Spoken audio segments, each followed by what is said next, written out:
Welcome to Protagonist. In this episode, we are glad to have a conversation with dynamic performance artist Aparna Ashok, joining us from Chennai, India. Aparna's journey as an artist is deeply personal and universal all at once. A graduate of the prestigious Royal College of Arts, where she earned her MA in Visual Communication in 2021. Through her evocative performances, she seeks to reclaim her true self while inviting others to reflect, question, and embark on their own journeys of self realization. Her practice provokes dialogue, encourages vulnerability, and bridges divides, offering a shared space for cautioning and transformation. So, we welcome you, Aparna. Thanks, Banu. Good to be here. I want to start with the about your how about your schooling and how did you choose to come into art? Well, that's actually it's a funny and interesting story because Mm-hmm. when I was in school, I wanted to become a forensic anthropologist. Mm-hmm. So I wanted to get into either archaeology or forensic anthropology or some sort of, between those two disciplines. Mm-hmm. And at that time, my parents were kind of like, they were like, no, we don't want our daughter to keep looking at dead things every day, and we don't see that in her future. So they were like, okay, you seem like a creative child. So why don't you consider art as for your college thing? And then Mm-hmm. after that, you figure out like if you still want to do anthropology later, then we're not going to stop you. But then once you finish school and when you have to go to college, we would be happier if you considered art. Like we're not expecting you to do like science or anything, but like do art. Mm-hmm. So I was like, okay, fine, fair enough. We'll see. So that's kind of how it started. And it's funny because now the work that I kind of still do, it Mm-hmm. somehow loops back into anthropology and looking at culture and identity and all those things. So in some sense, it's never left me. So I kind of found my way back to it. So that's kind of how it started. And then after that, of course, I went on to this path of wanting to be a designer. So I studied fine art, but then fine art in the traditional sense of fine art or the way that it's viewed in India was not really for me. I didn't see myself as a painter or a sculptor, so I said, okay, I'd prefer to do design. So I started doing graphic design. I worked for a year after I graduated from my BA, and then I felt like I needed something more. I felt Uh-huh. like I wasn't ready to be a part of society as it was because I just felt like something was missing. And that's Mm-hmm. when I applied to the ICA and I went and did my MA there. And I think for me, that's when everything changed when I went to the ICA because they really kind of, I had to break down everything I thought I knew about art and the world. And I had to Uh-huh. relearn everything in a very different way. And Mm-hmm. so yeah, I think the ICA was fundamental in helping me find my voice and finding Perfect. my own practice because there was a lot of experimentation, things that I wasn't used to doing in India that I was able to do and explore over there. Uh-huh. And yeah, so I think a lot of experimentation from there. For a brief period of time, I called myself a multi-sensory designer, and Mm. then I became an experience designer. And Uh-huh. then I wanted to call myself a multi-sensory experience designer because I couldn't pick between this and that. And Mhm. then I somehow found my true calling, and now I'm a performance artist. So that's the entire journey. Wow. And Yeah. any specifications that you want to mention about the environment, faculty, and pedagogy at RCA? Yeah, obviously, like the ICA is like, it's like I think the school to be in if you want to, pursue anything in art. I think what's really nice about the way that things were structured at the ICA is that it didn't have any structure. and that everything was very open, and it Right. was based on each individual, each student to decide what they wanted to do with their practice and what they wanted to make of it. So it wasn't somebody telling you what to do, but it was more of a, you know, internalized journey that you would have to go on to find your own voice, which is what helped me a lot. I was, for me, I think I was part of an elective called Design Without, which was taught by one of our professors, Neville Brody, who's like the god of graphic design and typography. Okay. And I think for me, everything changed because of his elective. It completely restructured my entire brain. It gave me the opportunity to just Mhm. rewire my brain. So yeah, I think that was a big turning point, I think, for me in my practice. Yeah. And did the diversity and the cultural demographics of the college shape your practice in any ways? Well, I actually, I'm not the right person to ask that because for me, I was there during COVID. Uh-huh. So I had like, you know, like 6 months maybe to get to know people and kind of familiarize myself. And then by the Mhm. time you could establish a relationship with anyone, then everything, the whole world just shut down. Uh-huh. But I still do, like, I have a lot of friends, a lot of good connections and good, I Mhm. wouldn't call it networking. I would say good acquaintances that you've made along the way. But Mhm. also, I think being in London, it's a very nice, it's a nice place to be, especially if you're interested in contemporary art, because then there's a lot of exposure to so many different things that are happening, things that you don't realize are possible. Then you see it happening live, which gives Mhm. you so much inspiration and so many ideas to Mhm. kind of, you know, think about your own practice or think about it Mhm. in so many different ways. So yeah, as I can see your works, so that is something very profound. That like, how did you incorporate your land and culture in your works when studying in London? I mean, still the context is So, completely like comes from your home, you know. So how yeah, it happened? Yeah. I, I mean, I think it's like the discussion that we were having before, you know, like Yeah. how Mm. when you're at home, you don't see the value of home, and then when you leave home, then you want everything to be home, you know, Mhm. so you try as much as you humanly can to make everything a little piece of home, that a home that you know you're used to, a home that you want to True. make for yourself in the future. So it's so many different elements that are coming together. Like, Mhm. even, I mean, like, even if you don't, even if you live in the same country, but you move to a different city, you're still carrying that part of your past and the home that you know of with you everywhere. So I think for me, that's what happened. Like, I went to the UK and then I was like, oh my God, like, I need my home. Like, I Yeah. need my sense of culture and my identity. Like, I need that because that's the only thing that's gonna keep me rooted and grounded. And then, I mean, and of course, like, when you go out and you see people and you see how different their culture is from your own culture, then you're like, okay, I need my culture some more, you know, and you crave it so much more. Mhm. So I think that's kind of how that came into play. And I think also, when I was in the UK, I was exploring a lot of this idea of the other and otherness, because that's Mhm. what I felt while I was there. Because you're kind of there, but you're not really being accepted by society, but you are accepted, but you're accepted for things that you don't really want to be accepted for. So you're being Oh. recognized, but you're not being recognized, and you don't fit in, Mhm. Yeah. you know. So it kind of brings up a lot of questions of, why should I make an effort to fit in? Is it my role to fit in, or is it your role as society to accept me the way that I am? There's so many questions, and I think with and then when you carry that baggage, not baggage, but when you carry the sentiments of your home with you and you hold it so close to you, then it becomes like this very difficult battle Yeah. to have, I think. True. True. True. Yeah. I don't know if I answered your question, but No, you answered well. So okay.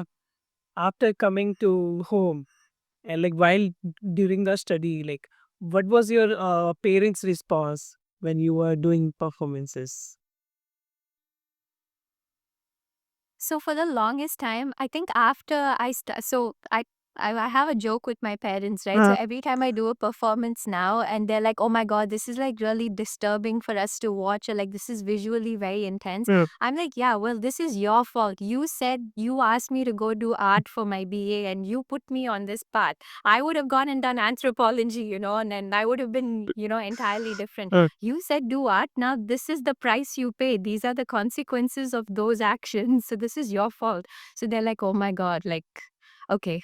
Now they've just accepted uh, that their daughter does really strange things, and that's what it is. uh, But yeah, but for a very long time, I don't think they didn't really know how to make sense of it as well. uh, But yeah. also, I didn't know how to make sense of the work that I was doing, and I was in a space where I was trying out so many different things, and I was trying to put a label on Uh, myself because I didn't know how to describe what I was doing. So I was trying to fit into different labels, and then I said, okay, no, this label is not working. I'm gonna try this label. No, but this label is not mhm, working. And then I really had to I spent majority of, I think, maybe towards the end of 2023, I spent a lot of time just sitting with myself, trying to really understand myself, to find mm, my own yeah. voice. And I think because of that, it benefited my performance work now. It's because I sat and listened to myself. I have a performance practice. So, like, how was the during the pandemic in London? How like did you incorporated? Did you try to do the performances and your practice during the pandemic, or like what was the situation? Yeah, so I think at that point of time, I hadn't got into performance Okay. art as I am now. Mm-hmm. So at that point of time, I was still. So what I had done for my final project while I was at the ICA was I created like a ritual mourning kit where Uh-huh. people who had lost their loved ones during COVID. Uh-huh. And you know how you weren't allowed to conduct funerals for them because of the virus and Uh-huh. everything. So I put together like a little kit that would help someone go through a series of stages from grief and mourning to finally acceptance, um, through like different series of actions, which was basically built on I was drawing inspiration from the Hindu funerary ritual Uh-huh. Uh-huh. itself because we do so many things during a Hindu funeral ritual, Mm-hmm. right? Like there are so many different actions. You're asked to say so many things, and all these things and actions, they're not things that you really understand, right? Because it's all in Uh-huh. I mean, you're just doing it because at that point you're doing it. But then what I've always thought was magical is that somehow by doing these random actions that look like they have no meaning, at the Uh-huh. end you somehow are able to accept that whoever you've lost is now gone and gone to a better place, hopefully. So I kind of used that as inspiration, and I kind of Uh-huh. built a kit. And so that's kind of the space that I was Yeah. in while I was in the RCA. Mm-hmm. And then it was after that that I said, okay, I think I'd like to do something with myself and my body because I was getting limited in terms of my expression. And what Yeah. else, what better way, right, to express Mm-hmm. yourself than to use your own self? I guess So yeah, pandemic that was was the the shift. like pandemic was a precious time where everybody realized themselves, their on self, Yeah. then later we carried out many things whatever that we used to be in that like certain time. So yeah, I could see like in your works Yeah. also, like you carried many personal things, but you're still connecting with university, with uh wider audience. Hmm. Yeah. So I have a Yeah. next very genuine question to you. Is uh, wh- Okay. what does performance art mean to you, and how do you connect it with I your think daily life and experiences? for me in this moment, I think for me performance art is a way of my own life. Is I don't see it as a separate everything that I do, it's a part of who I am. So everything and nothing is performance art, or everything that you think and nothing that you think about is performance art. At least that's how I view it. And yeah, I sorry, what was the other question? Like, how do you connect it with your daily life and experiences that you already spoke about? It's all, Oh, okay. Yeah, yeah. I already answered that. Okay, perfect. Yeah, Perfect. it is. It is. That's why, like, I always say, ki, primarily, mainly this performance artist, like, we people live art. It's not something we sit in front of Yeah, canvas and we think in certain, like, for certain time, like, let's do art. All the time, 24/7, we yeah, live art. exactly. So that's how we are, the self Yeah, discovery happens. Then we able to connect with lots of audiences. Yeah, exactly. this is very, uh, I mean, Yeah, what to say? Very, yeah, very pure, important for a human existence. It's really great. yeah. So, I agree. Like, I mean, mm, I don't know, performance art has helped me get through a very rough period in my life, uh, and like I feel like there's so much, it forces you to go through a process of healing that I don't think anyone would go through it uh, normally. Because also I think as artists, then our entire job as an artist is to question every single thing. And I think, I don't know, at least speaking for myself, like when I start to feel something, I am more conscious of every single thing that I'm feeling. And if I'm feeling upset about something, then I immediately want to find out why I'm feeling upset. What triggered that feeling of sadness? What was the trigger? Why am I getting triggered? What was the reason behind it? Is there something that I could have done differently to not have it triggered? And then somehow, with those big questions and the little answers that you start to unpack, then there's like a gold mine just waiting there, and you're like, oh my yeah. god, like this is who I am, and I found that, and I want Mm, other people. It's not even for other people, it's, I think, just for yourself, like it's uh, a way for you to accept the fact that you have discovered that about yourself.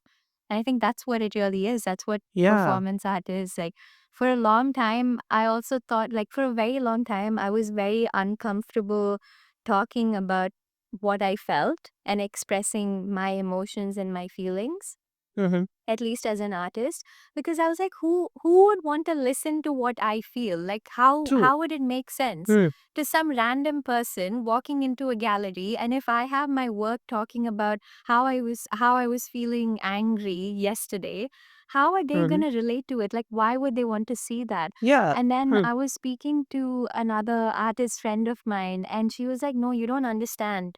What you are going through is not happening to you in isolation. There are so many other people who are feeling the exact same thing. But as an artist, you have the ability to voice it out and become the voice for so many people.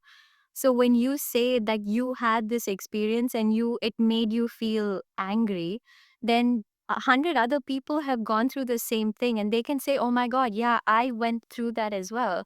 And that makes sense to me.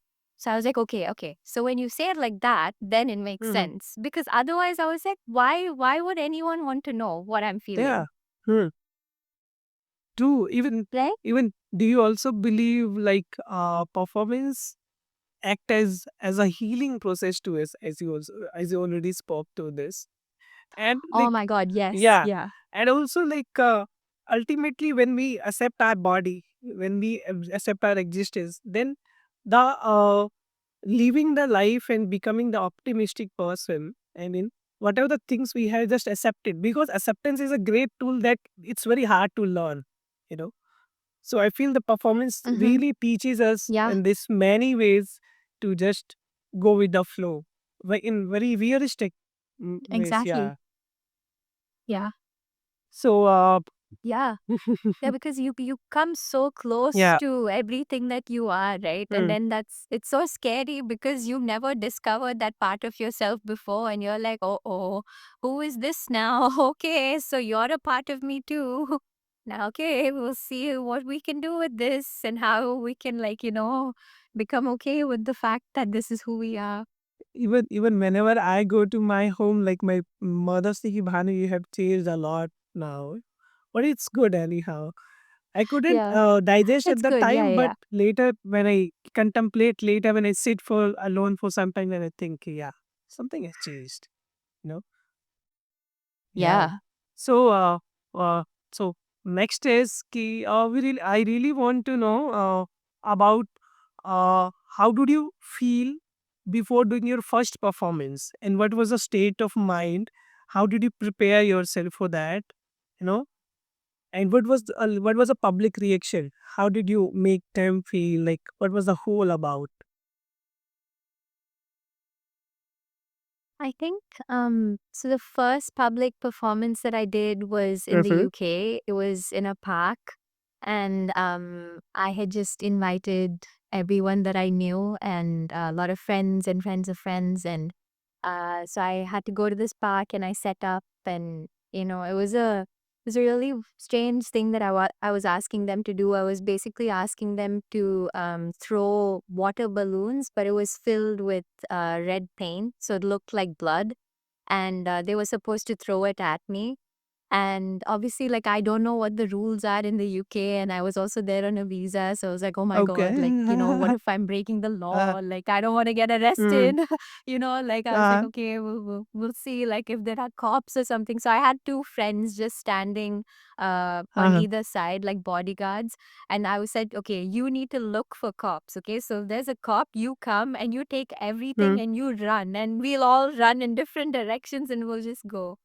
oh, But yeah, I think for me that first experience that changed everything for me, and it was really interesting because I also didn't know what to expect. And I yeah, think with performance work, you never know what to expect because you can only figure out what your intention is and what you want to yeah, show yeah, or what you want to say. But then how people will accept that or how people will reject it, you have no idea until you start doing it. And I think that's the beauty about performance art because you're constantly improvising and you're constantly building, based on what you're feeling in the moment, how the audience, their energy and how that's transferring into you. There's so many things that feed into it. So yeah, I think I went through all of that during my first performance, and it was like a rush. mm, It was like it's like you take all the drugs in the world, and that's the kind of rush you feel. I don't know, there's no other way for me to describe it. So I felt that. And then after that, I think I was like, that's it. This is the only thing I can do for the rest of my life. Like, this is all that I can do. But it was interesting to see also the audience mm, because, like, there were so many people walking by and they were like, what is going on? Like, all these people are just hitting this girl with this balloon, water balloon. Like, is this some abusive thing? Should we say something? Should we not say something? Some of the audience, like some of the random people who were walking by, they came and participated, which I was not expecting. mhm. So that was good. That was nice. But even for my friends who were participating, they said that it made them feel very uncomfortable. And I was like, okay, That perfect. is what That you means wanted. it's working. As a performance artist, Yeah. I'm succeeding. Yes. I was like, yeah. So, Yeah. in London, is there is any like thing that you had a conversation with the public just after the performance? Anytime is that happening? No. Hmm.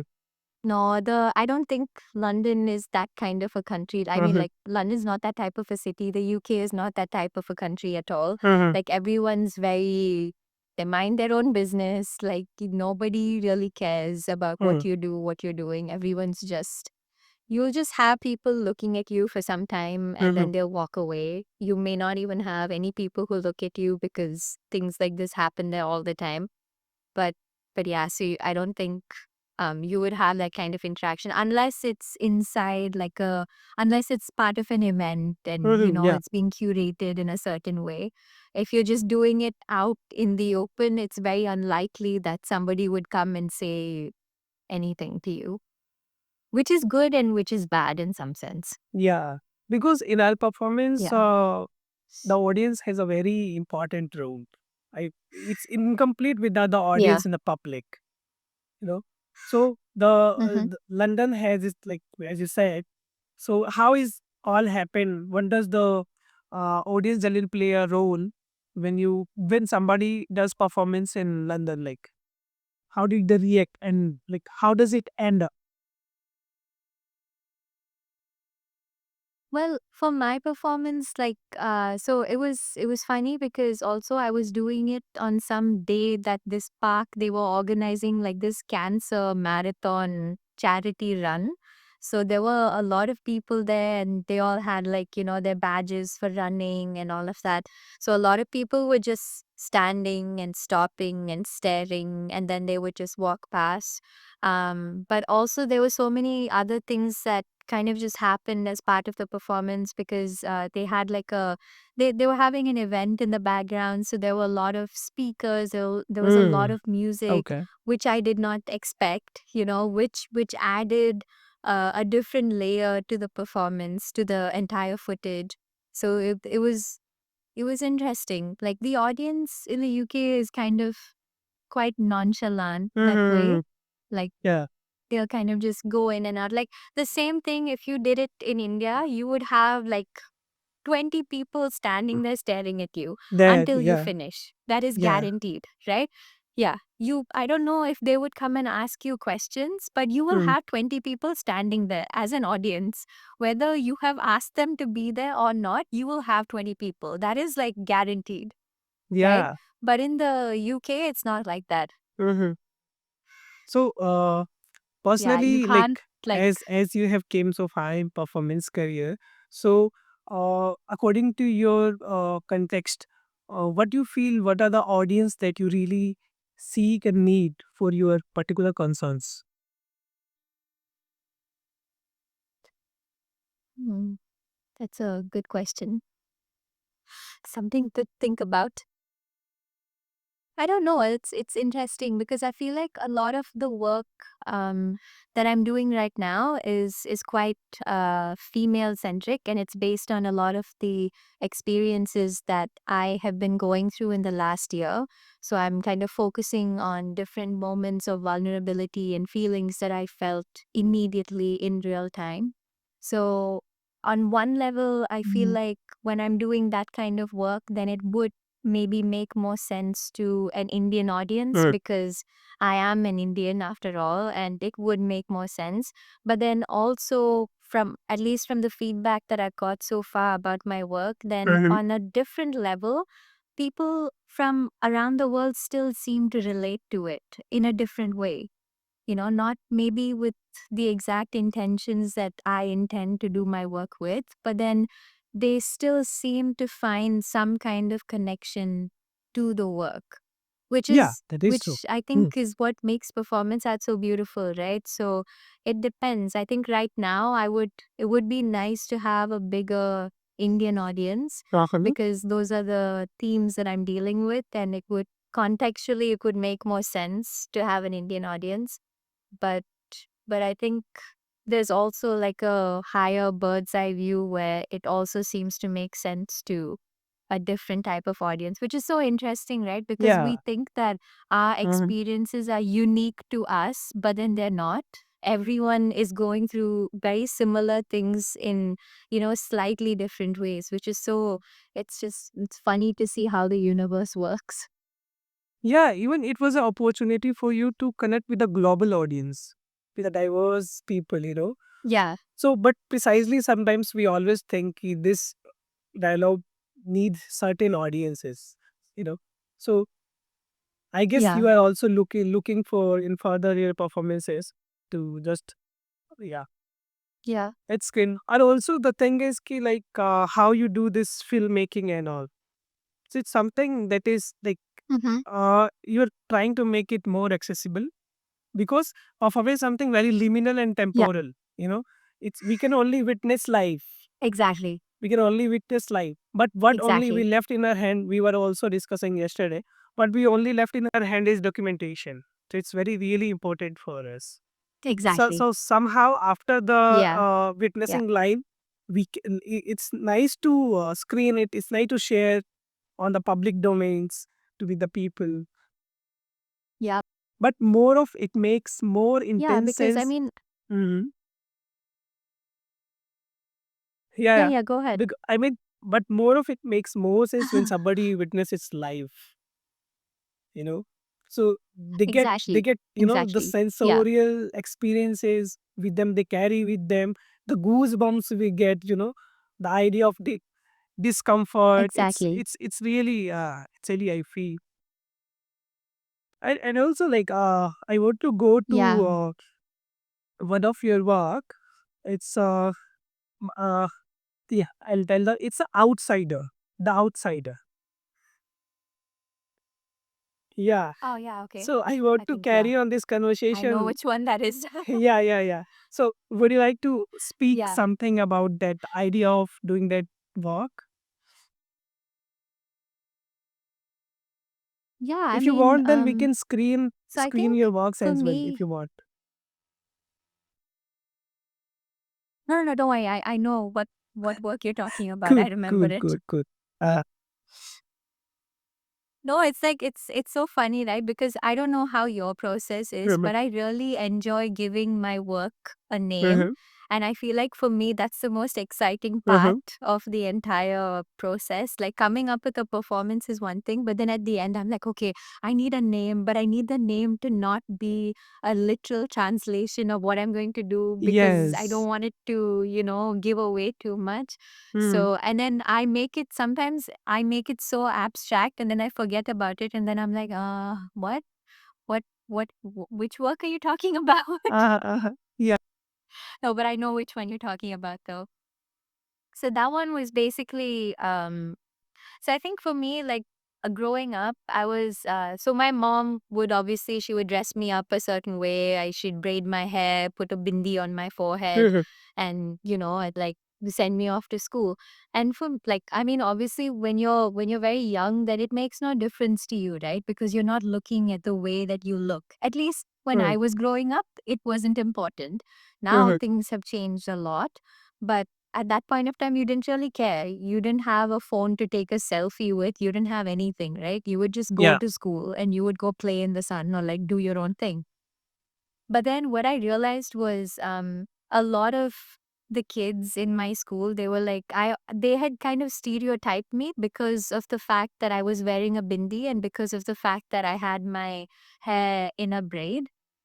And so because of that, and because they thought that I was a traditional girl from a traditional Uh-huh. house, they wouldn't, I wouldn't, I wasn't accepted to do a lot of things that I wanted to do. So even like very simple things like even dancing, they would always put me for a traditional dance. Uh-huh. They would never put me for a Western dance. Yeah.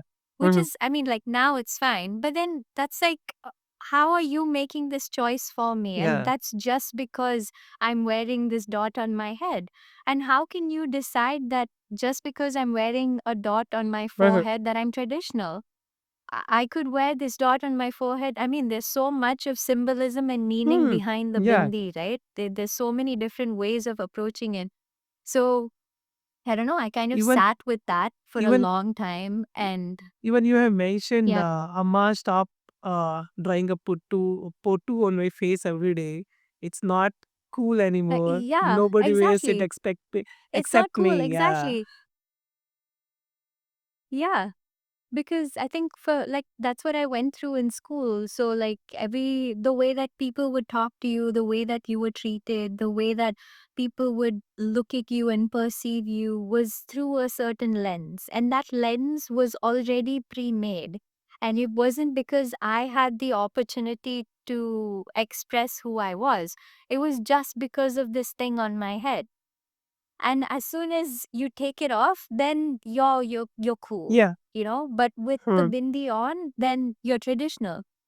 And like what sense does that make? Like how can you, and it goes into so many different aspects of society, right? Like how can you, one, it's the fact that you're judging someone Yeah. just based on Hmm. one little True. red dot, Hmm. right? Because you're stereotyping them. And then as a result of that, you have already decided their character, their personality, the type of person they are, without even making an effort to get to know them, which is kind of and the sad thing is that's how the world works even Yeah. today. Like nothing has changed Um, since I was in school, you know? So that's kind of the base of that performance. So I basically sat under that whale, and then I had these sticker bindies on my lap, and I just kept putting them on my face, and until I felt like my entire face was covered. And it wasn't a pleasant experience because then I couldn't peel them off. Like it ah, really got stuck oh, everywhere, and it was uh, very painful peeling them off. mhm. But which was also interesting because it added a different layer, to the whole thing, because I really struggled to peel it off. But then that was kind of like, okay, with one bindi, you're calling me traditional, you're calling me old, and like no modern views of the world, and like very classical and this and that. Now, if I have one bindi and I have another one, what are you gonna say to me then? Now, if I have my entire face covered in bindis, can you even see who I am? So Yeah. does that mean that I can only feel comfortable showing my face to you when you can't see it? Is that when I can truly be myself? Because with one dot, then you stereotype me. Now with 100 dots on my face, then you can't tell between the bindi and you can't tell between my face. So is that what I have to be accepted in society? Do I have to hide behind a mask? Like it was all those questions that came up through that performance. Yeah, yeah, true. Even which is more important, the person or the tradition that we carry? But for the general people, the tradition is more Exactly. important than the person. Yeah, it's truly really amazing work. Yeah. Exactly. So, what something is gonna like during this conversation, there will be your works that will put so like audience can easily relate and see. So that is gonna happen. I'm mentioning you. Yeah, it's Okay. not gonna be only talk. Okay, Yeah, cool. Otherwise, yeah, it'll yeah. just be me No, no, describing, no. oh, yeah, my face was Yeah. itchy and I got it, got it, I got it. yeah. Even we can I'll share screen, so we'll just look couple of more works of yours. All right. Yeah, yeah, Yeah. sure. I really want to talk about this works. I see vampires in my garden. So, this I See Vampires in My Garden, I created this performance during an artist residency that I did in the summer of last year Uh-huh. in Barcelona. And Uh-huh. so I think last year I was going through this entire thing of everyone coming and questioning me about when I'm going to get married, and Mm. that entire cycle had started for me. And those were the things that I was working on majority of last year because I felt a lot of things in real time, Uh-huh. and I wanted to make use of those emotions that I was feeling. Uh-huh. So this was kind of building from that, because every time that I had someone come and ask me that question of when are you going to get married, or do you realize that your body clock is ticking, and you need to have children, and like when are you going to start a family, and all the Uh-huh. normal things Yeah. that you would have to go through in a Indian society at least. So I was thinking about that, and I was thinking about how, like, it made me feel as if I was just an object, as if I was just this body that was present on the planet that had been groomed for 27 years, and that's it. So, the experiences that I've gone through, my education, my personal memories, my personal experiences, none of that mattered. It Uh-huh. was just the fact that I was a woman and I had a viable uterus, and that's it. That's Uh-huh. all that mattered.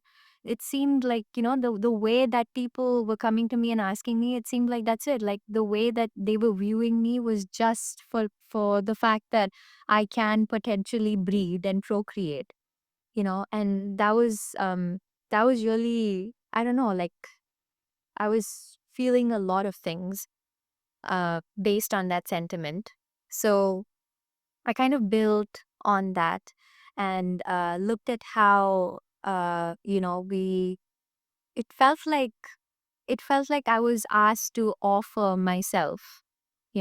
It felt like I was just expected to make myself into this offering, into this sacrificial. lamb kind of thing. And yeah, so I was kind of working on that sentiment of the viewing being viewed as an object of desire, an object of constant offering, because Okay. it felt like everyone just wanted Mm-hmm. a piece of you, and not and piece of you because because they wanted something else from you, not because they wanted your well-being, or because they cared for you or anything, and that's what it felt like. So I spent a lot of time with those emotions and with those feelings, and I was thinking about how I would want to represent it. And well, I went through like a long process. I was there for about a month. So I spent, I think, and I was working on this like a couple of weeks before I left to Barcelona as well. So I spent at least maybe 2 or 3 weeks just trying to put it together. And for me, I think, well, I think my performance style is to just focus on one Mm-hmm. single action and make it durational. I love doing durational pieces. I think, I don't know, for me at least, I feel like performance work can only be as effective as you intend it to be when it's durational, because then the performer and the audience goes through a lot of things that you Mm-hmm. don't expect. And I really enjoy it. So I wanted this piece to be durational as well, but then I didn't know how much time it was going to take me to grate the Mm-hmm. entire melon. Initially, I was kind of debating between whether I should use a papaya or I should use a melon. So I went to the local market Mm-hmm. in Barcelona, and then I bought them both. Okay. And then I cut them up and I was like, okay, which am I Uh-huh. relating to more? Is it the Uh-huh. papaya or is it the melon? And at the end I went with the melon, because also the melon has like a very sweet smell. It's also, it looked a lot more delicate. It looked very fragile in Uh-huh. comparison to the papaya. And once you grate it, then it has this it the because when I was doing this performance, the entire room smelled sweet, at the end. And it was interesting because the more I grated the melon, the more sweet the room smelled, but then the fruit was disappearing. So it was interesting, different layers that came into play. So I think the whole thing was about maybe Mm-hmm. Yeah, 35 okay. Mm-hmm. minutes, I think, between yeah, between 30 or 35 minutes, I think, somewhere between that. And I think at the end, what I did was I pick up all the pieces of the melon from the table and everything, and then I put it on the plate, and then I push the plate Okay. towards my audience, and I say, "Here, you Mm-hmm. take it now." So that's kind of how I ended. But yeah, it was a pretty intense performance. I didn't expect it to, because it made me feel a lot of things while I was doing it, and I Mm-hmm. didn't expect to feel, if that Yeah, makes yeah. sense. Definitely, definitely it is. Easily it can be relatable, right? So Yeah. there is another Yeah. one. It's called Take Two at Bedtime. I have seen it completely, but I wanted to Yeah. know about like uh I want to know like by you. So this one I did, where's my, so this one Mhm. I did while I was in Rome. Okay. And this was, it was part of a summer workshop. Mm-hmm. And it was like a short course. It was taught by this performance artist, Marta Jovanovic. Mm-hmm. And so we had the chance to perform this outside the Maxi Museum, which is a contemporary museum, art gallery or whatever. Mm-hmm. And so basically, we were supposed to react to Rome. So during my time there, she sent us on a lot of site visits. We were asked to look at different sculptures, different monuments, and we were asked to perform different things based on the things that we had seen. So Mm-hmm. this was our final piece of work, which was a result of everything that we had experienced during our time in Rome. So I think I was there for about 5 or 6 days. And everything that I had experienced in Rome felt like, and I was there during the summer. It was like peak Italian summer. So it was full of tourists, right? It Mm-hmm. was just packed with tourists. You could Mm-hmm. not, you didn't even have to like walk. Tourists would just move you. You didn't have to do Okay. anything, right? Like Uh-huh. it was that packed with tourists. So I felt like it was crazy because I was thinking about the fall of the Roman Empire and what led to everything that this phenomenal civilization stood for, and then just it just completely vanished, Okay. and it was, a lot of things that led to their fall. But I was also thinking about hedonism and how that played a very big role in the fall of Rome. And being back in Rome and looking at this mindless consumer culture, I was kind of able to draw a parallel to that very, very quickly.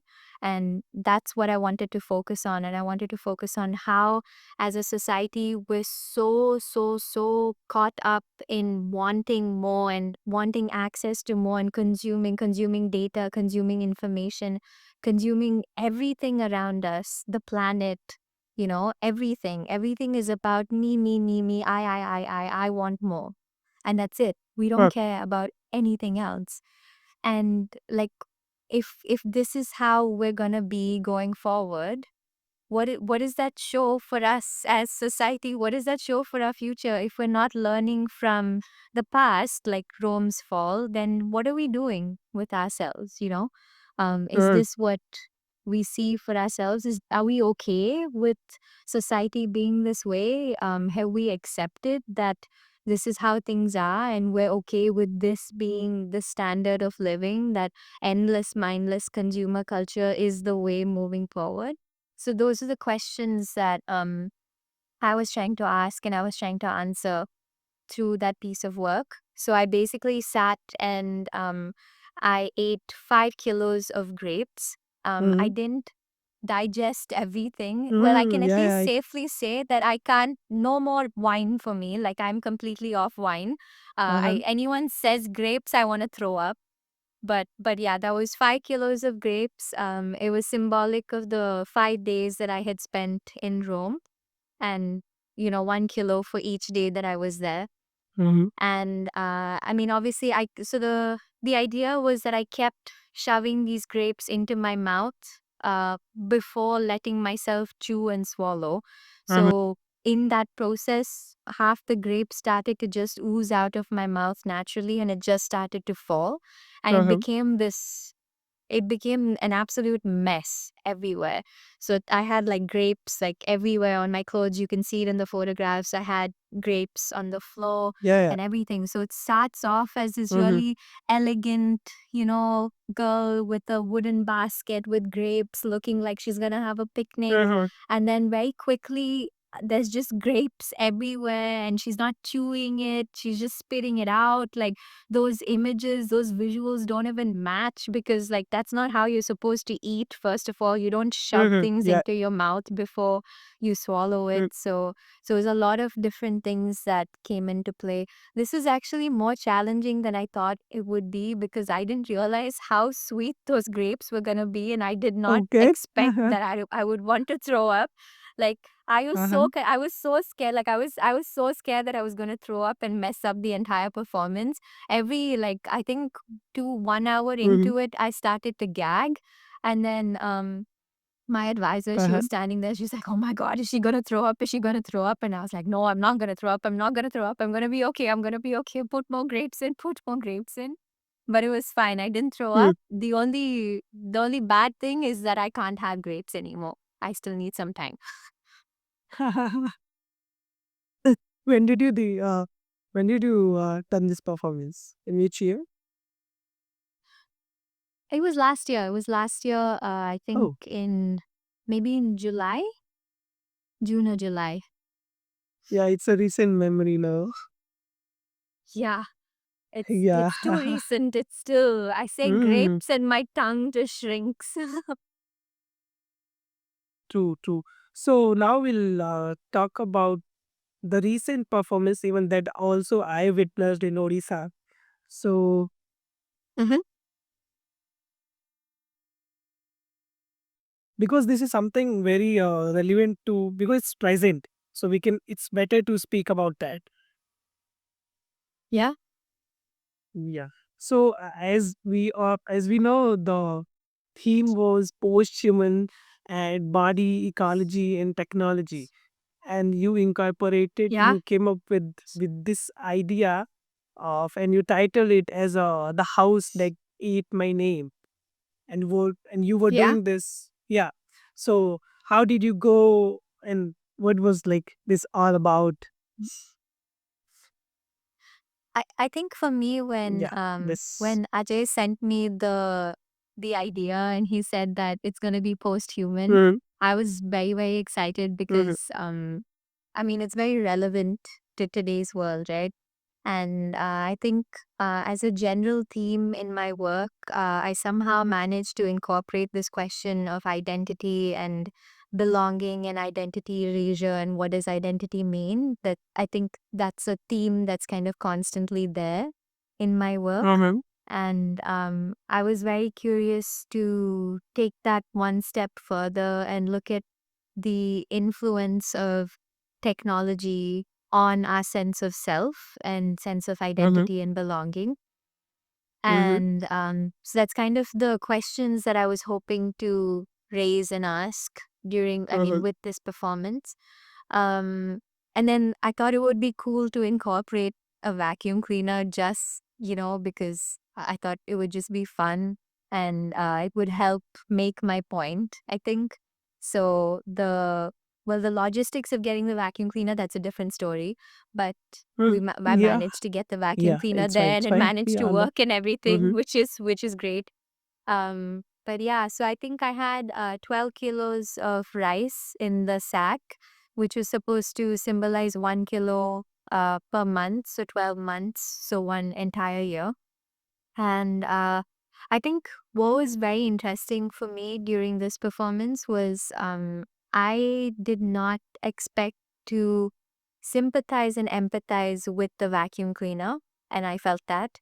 I felt like I was abusing it Okay. at one point. Uh, I felt like, and then after some time, so I don't know if you managed to see the part when the vacuum cleaner would go back to charge.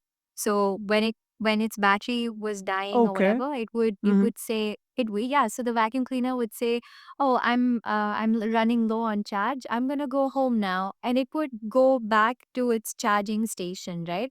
And I was continuing to throw my rice through that process while it was charging, and at one point, I was like, how is it fair that you get to go home and charge and I have to continue throwing my rice? You know? And then after some time, it felt So. like Mhm.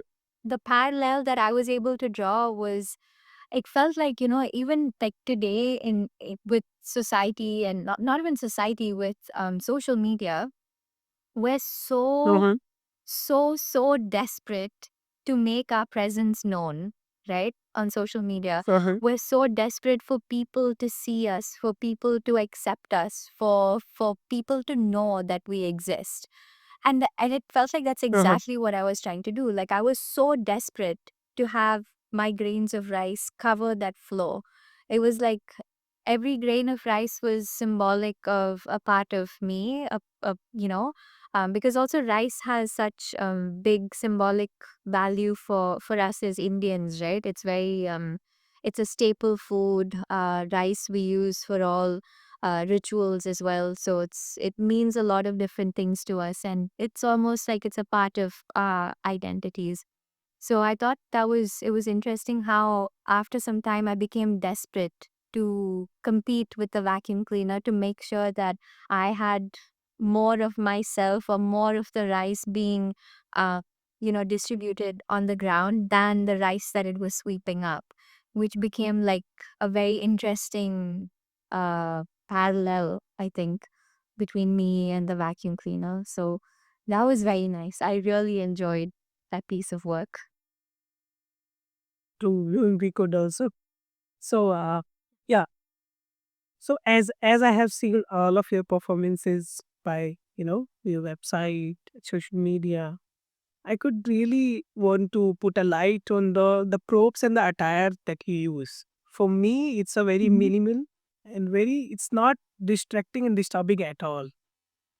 So what Yeah. is your take? What do you think when you choose attire specifically for the different performances?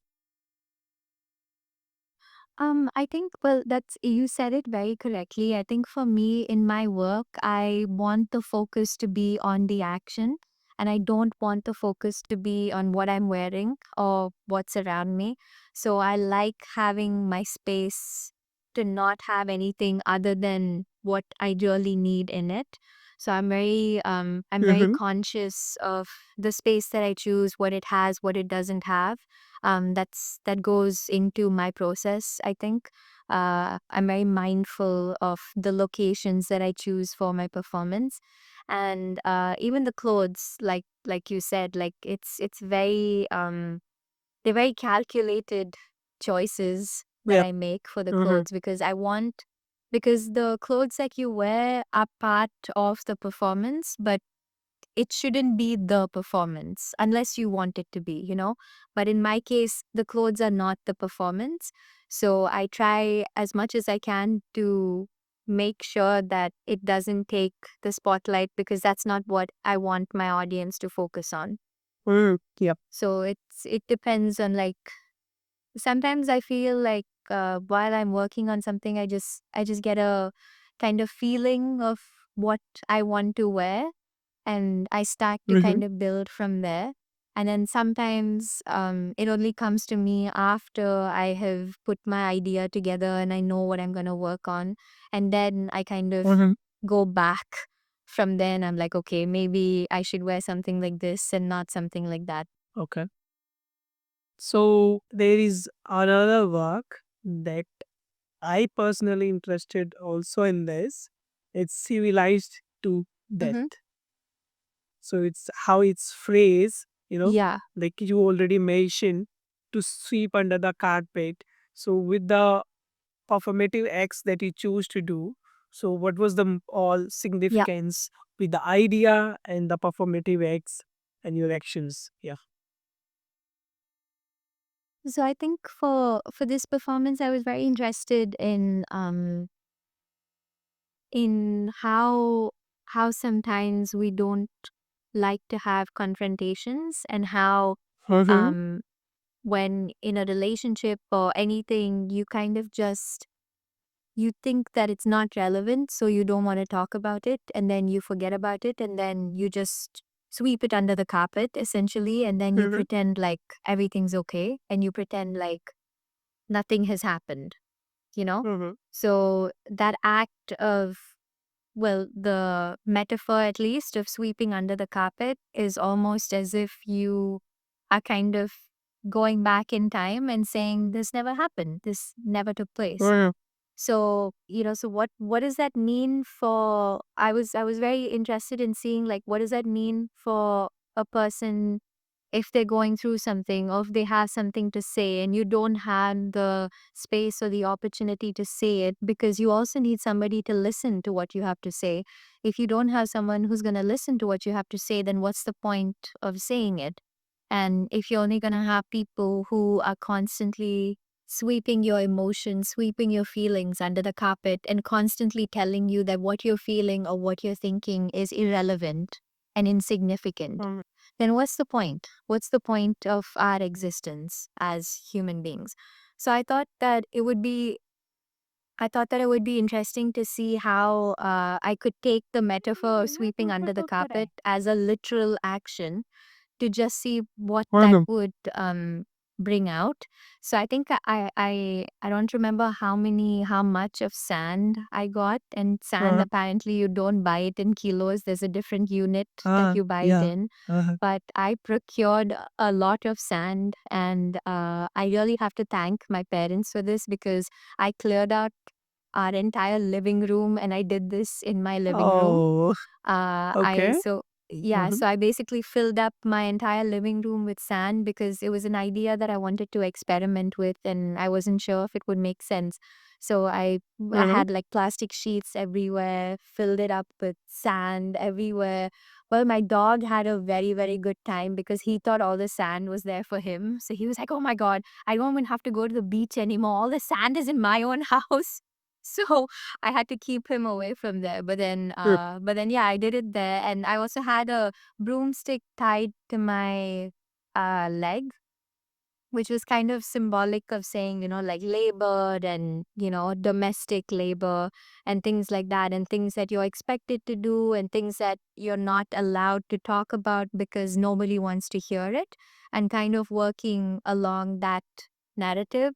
And Mhm. I think this one took a long time. I don't even know if I was able to upload the entire video, but this took about maybe between 5 hours or something to sweep all the sand under the carpet. And Okay. uh and yeah, like it just became like this huge mound. And it was interesting because then how much can that carpet hold, right? How much of those Mhm. Yeah. repressed emotions and repressed thoughts and feelings can the carpet hold? Every time you try and sweep something in, how much of it can it hold? How much of it can you sweep in? How much can you ignore? How much can you turn a blind eye to? And I feel like that goes on for so many things, right? Like it goes into, even if you look at, I mean, this is becoming quite political, but then if you look at corruption in Mhm. India, how Mhm. much Mhm. of it can you just be like, no, no, no, I don't know, I'm not seeing it, I don't know what's happening, you know until it all spills out. It's like a dam, right? Like a dam can only hold so much before Yeah. everything comes out. So that's kind of the narrative that I was playing with Mm. for this Metaphorically, yeah. performance. Mm. Yeah. True. There is a quote by Alice Walker. It's a phrase. Womanist is to feminist as purple is to lavender. Suggests that feminism is a component of womanism. Hmm. So, like as recently and more of your work are oriented to this contextually. So, what do you think about this both terminology and like how do you consider as what is your take on this? Like I've actually thought about this a lot. Like I've thought about if I would label myself as a feminist, and I don't know if I would, because I'm only talking about things that I've been going through. And I think that it would be because I also know that a lot of other people are going through something similar as I am in different intensities. But Uh-huh. I'm not like an advocate for women's rights, like of course women should have equal rights and all of that is there. But I think what bothers me the most is um the way that a woman as a body, as a being, is viewed in society through a particular lens. And I think for me, at the end of the day, my bigger question would be to how do we change that lens? How can we break that lens down to change the way that we view things? Because if we don't change the way that we view things, then we're never going to grow as a society. We're going to remain in the same way. And this is how it was, like, 100 years ago. And it made sense 100 years ago for women to have to get married earlier or whatever, because, you had I mean, life expectancy wasn't as high as it is now. Mm. And at that point of time, procreation was a very vital aspect of life because you had to continue your lineage or whatever. And now I think we have enough number of people ruining this planet. So we don't need any more people. Mm. So procreation should not be the main objective with which you ask someone to consider getting married. So Uh-huh. I think for me, that bigger question is how can I change that lens through which you are seeing the world? What can I do as an Mm. artist, not even as an artist, as a human being? What can I do to change the society that I'm living in? because I don't like it, so I don't know if I would label myself as a Mm, feminist or a womanist, yes. but this is kind of what that's the question that I want to ask Yeah. people and Yeah. myself at the end. True. True. True. Still with self. So, and also like the Exactly. metaphors that you use after the body of a female, like we consider as a human, the metaphor, the actions that you, it's like very universal. So not only females Yeah. can, connect, more of like any Relate human to can it. connect, Yeah. you know. So it's pretty interesting and, Yeah. really like this. Yeah. And Thank you. yeah. So like as we have seen your works, so there is another thing that it's a how do you view the concept of, like you literally talk about identity, the civilizations, the human existence, human condition. So this is my personal thing. Then I also like to contemplate self introspection with this thing, and like how do you view the Mhm. concept of death, both personally and Oh, in your my eye. favorite topic. Yeah. Yeah. I think I don't know. I think death is a very beautiful thing. I think that if as human beings, if we accepted the fact that there was going to be an end at some point, I think the way that we treat each other, the way that we live our own lives, and the way that we treat our planet would be very different. I think that we get lost in our day to day life and we forget that we all have a full stop somewhere. And I'm hoping this year, I was actually hoping to focus more on this topic, which is very interesting that you brought it up. Mm. um yeah, I think, well, personally for me, it's been a very interesting journey because I lost my grandparents consecutively when I was when I had just finished school and when I was getting into my first year of college. So Oh. it didn't happen too long ago that I don't remember, but I still remember everything quite vividly, which is good, I think, in a way, because it's helped me really understand what it means to hold on and what it means to let go, and Mhm. also the meaning of time in that process and the importance of time to help you heal. So it can either help you heal or it can just make that void even bigger and bigger and bigger. And Mm. I think there's something so beautiful about that process that you have to go through. And it's all very different for us as individuals, right? Like the process that I go through will be different from the process Yeah. that you go through, which is yeah, which is very interesting. I think I'm also very curious about how different cultures treat the concept of death and how they Yeah, the approach rituals that death they do, yeah. with Even this is also my interesting exactly question that I always, learn, read, experience have about. yeah, But yeah, that is one thing that I yeah, wanted to ask from you, because yeah, performance is something very privileged thing that we people has, So when we hmm, consider life and art together, both are yeah, we same, also have to you consider know. death. So Yeah, that ultimately comes into, the fray. So yeah, it's really exactly. nice Yeah, to know your opinion on that and how we accept it. It's really yeah, amazing. So yeah, there are yeah. certain now uh I wanted to ask you about, suppose for the youngsters and for the people, those who are unaware of performances, but somehow their dialogues needs another kind of expression. It's not that the medium that they are using, it's not enough to fully uh, reveal their expression. So what do you want to say to the people? How can they start, and how can they come into this journey as you have traveled so far? I think one big thing that has stayed with me is if something scares you, you should do it. And if you think you can't do it, you should do it anyways. And if more people tell you not to do it, that's when you know that that's the thing you're supposed to do.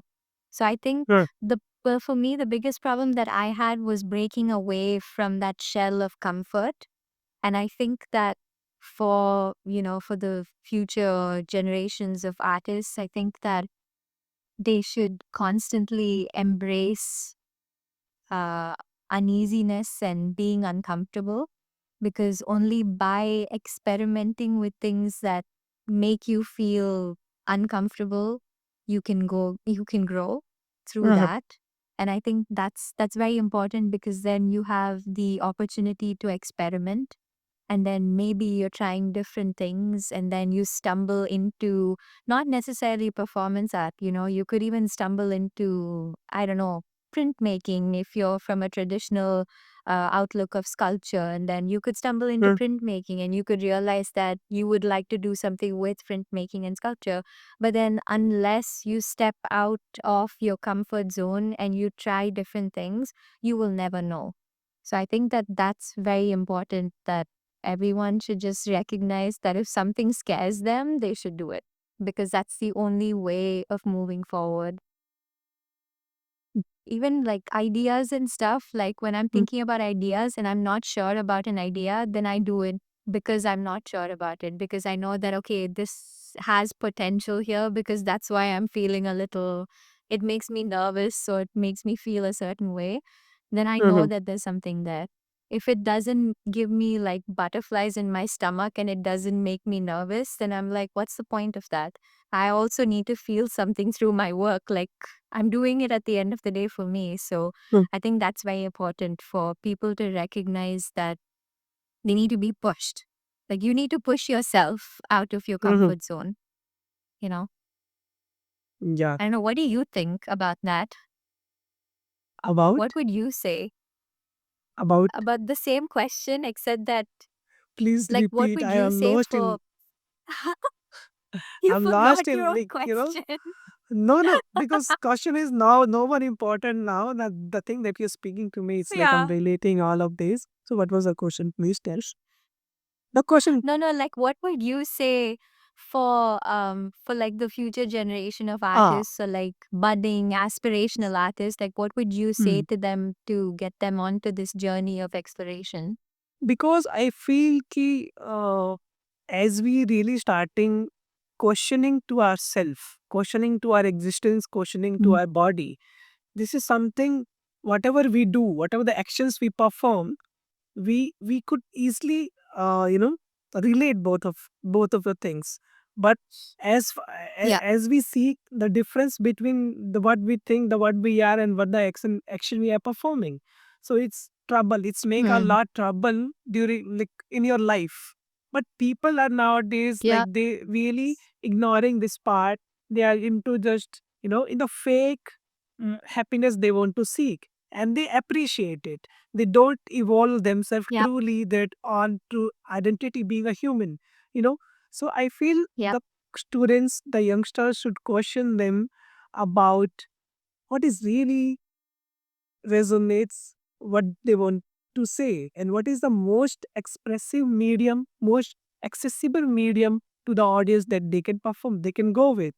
So I feel they Yeah. can be, see, life is all about learning all the time, each moment after. So the Correct. stucking with something is not at all our thing. Being a human, stucking not something No. that we really need. Yeah. So this is something that you keep adding lots of things. You are adding technology, you are adding newly upgradation even in technology. So why can't Uh-huh. in your way of expression, why can't in your way of living? So this is something I want Yeah. key people should caution, people should go with thing. This we say ki like if the water uh like if your water is stagnant, then it makes smell, you know Yeah. and when it's Yeah. Yeah. flowing, then it's a fresh water. So we have to be the flowing water. Yeah. That is what I really feel. Flowing. Yeah. Yeah. Yeah. This is No, my like that's very well said. yeah. So I feel almost things we have covered till now. what I wanted to Okay. get out of this whole conversation. And I feel Yeah. now more lots of clarity people audience will get after listening to this. Not all, ultimately life never gives you everything, something No, that no, you no. also have Yeah. to keep Of dig and course. get to know. So it's Of very course. insightful Yeah. conversation that we had, you know and I'm really thankful to you that you came, you gave your precious time to speak about all this. But I also No, feel what this are is a you sort of saying? Thank you. performance. Yeah, yeah, this is something, Yeah. it's like it's also a Yeah. performative act that we are doing you know so I really Exactly. appreciate. Yeah. I really happy. And also, again, I want you, we want you, even Anand is not here, he's a big part of this protagonist. So him well soon. So we want you some to come again. Let's talk more about it. Let's Definitely. raise the collective Definitely. consciousness of society along with us. Huh. Yes. Yeah. I mean, if anything, we'll confuse everyone a little bit more than Yeah. what they See, already even are. We confuser could is a confuse ourselves I and always confuse. even my juniors in HCU used to say, we are confused. I say it's not a confusion, it's a Mm. contemplation that you are doing with you know. So this Yeah. is something that really embrace. Yeah. Thank you so much, Aparna, for Yeah. coming. Thank you, Banu. Thank you, protagonist, for Mm. existing and doing all of this, because I think it's very important that you have started this. It's very important for India. I think we need this. It's, yeah, it's high time. We really need this. Mm. We waited long enough. So Yeah. now it's good that Yeah. we have you and we have protagonist and Anand and everyone else that you're gonna meet on the way. So it's gonna be phenomenal, and well done. Thank you for having all of this and having me and listening to me chatter and chatter and chatter and talk about I don't even know what now. But you so patiently sat there. So thank you. Mm. Yeah, that is all we need to learn, to be listen. We forget listen. We forget listening. Yeah, And that is exactly. something we Yeah. really lack with.